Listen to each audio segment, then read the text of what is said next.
আর্জেন্টিনার জার্সিতে বিশ্বকাপ ফাইনালের পর ইউরোপের ক্লাব ফুটবলে আলবিসেলেস্তেদের চাহিদা যেন আরও বেড়েছে। ২০২২ বিশ্বকাপে আর্জেন্টিনার শিরোপা জয়ে গুরুত্বপূর্ণ ভূমিকা রাখা এই মিডফিল্ডার এবার দলবদলের বাজারে বড় আলোচনার কেন্দ্রে। তাকে দলে পেতে আগ্রহ দেখিয়েছে ম্যানচেস্টার সিটি। মূলত মাঝমাঠের তারকা রদ্রির ভবিষ্যৎ নিয়ে অনিশ্চয়তার কারণেই এনজোকে বিকল্প হিসেবে ভাবছে ইংলিশ জায়ান্টরা।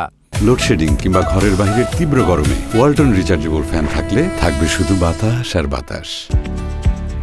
তবে এনজোকে পেতে হলে গুনতে হবে বিশাল অঙ্কের অর্থ। চেলসি তার জন্য চেয়েছে ১২০ মিলিয়ন পাউন্ড, বাংলাদেশি মুদ্রায় যা প্রায় ২,০০০ কোটি টাকারও বেশি। চেলসিতে কাজ করার সময় থেকেই এনজোর সামর্থ্য সম্পর্কে ভালো ধারণা রয়েছে ম্যানচেস্টার সিটির কোচের। তাই রদ্রি যদি শেষ পর্যন্ত ক্লাব ছাড়েন, এনজোকে পেতে সর্বোচ্চ চেষ্টা চালাতে পারে সিটি। শুধু এনজো নন, দলবদলের বাজারে আর্জেন্টিনার আরও কয়েকজন তারকাকে নিয়ে চলছে তুমুল আগ্রহ।